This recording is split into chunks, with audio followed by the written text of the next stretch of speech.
বাসাতেই একবার ট্রাই করে দেখলাম ডাব চিংড়ি। আসসালামু আলাইকুম, আমি মনশিফা মিম চলে এসেছি তোমাদের জন্য নতুন একটি রেসিপি ভিডিও নিয়ে। তো চলুন রেসিপিতে ফিরে যাওয়া যাক। তো আমি এখানে বাটিতে নিয়ে নিচ্ছি কিছু পরিমাণ চিংড়ি মাছ।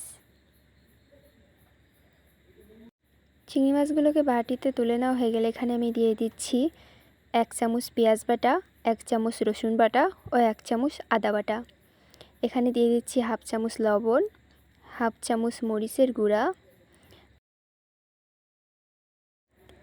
1/2 চামচ জিরা গুঁড়া ও 1/2 চামচ ধনিয়া গুঁড়া। এখানে দিয়ে দিচ্ছি আমি 1/2 কাপ মতন নারিকেলের দুধ দিয়ে এটাকে হাত দিয়ে ভালোভাবে মিশিয়ে নিতে হবে।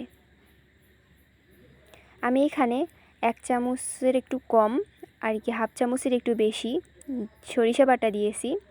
সরিষা আর কি আমার বাসাতেই গুঁড়ো করা ছিল, আমি সেটাই দিয়ে দিয়েছি। দিয়ে এটাকে হাত দিয়ে ভালোভাবে মিশিয়ে নেব। এবার গ্যাসটা অন করে এখানে আমি ডাবটা বসিয়ে দিচ্ছি। আমি ডাবের ভেতরে শ্বাসটা বের করে ব্লেন্ড করে দুধ বানিয়ে নিয়েছি, যেটা একটু আগে আপনাদেরকে দেখিয়ে দিয়েছি। এবার ডাবটাকে ভালোভাবে চুলোর মধ্যে বসিয়ে নিচ্ছি যাতে পরবর্তীতে আর নড়াচড়া না করে। এবার ডাবের ভিতরে আমি চিংড়ি মাছগুলোকে দিয়ে দিচ্ছি। আমার যতটা ছিল আমি চেষ্টা করেছি ভরে ভরে দেওয়ার জন্য। একটু বড় দেখে ডাব নেওয়া লাগতো, আমি আর কি সেরকম পাইনি, আর কি চেষ্টা করেছি বড় নেওয়ার জন্যে। এবার চিংড়ি মাছগুলোকে সবগুলো দেওয়া হয়ে গেলে আমি মশলাটাকেও দিয়ে দিচ্ছি ভেতরে। মশলাগুলোকে ভেতরে দিয়ে একটু হাত দিয়ে আর কি ভেতরে দেওয়ার চেষ্টা করছি। দেওয়া হয়ে গেলে এবার মুখটাকে ঢেকে দিয়ে দেব। আমি ডাবটাকে গ্যাসের চুলার উপর বসিয়ে ঠিক 30 থেকে 40 মিনিটের মতো জাল দিয়ে নিয়েছি। এবার জাল দেওয়া হয়ে গেলে আপনাদেরকে দেখিয়ে দিচ্ছি ভেতরের অবস্থাটা।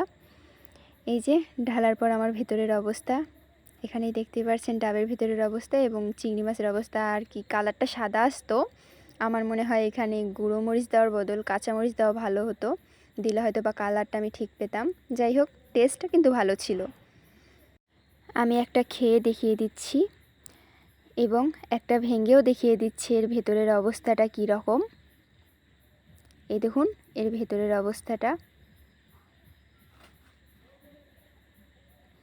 ভেতরটা ঠিক এরকম সাদা আর বাহিরটা আর কি ক্রিস্পি, যা অনেক সুন্দর লাগছিল খেতে।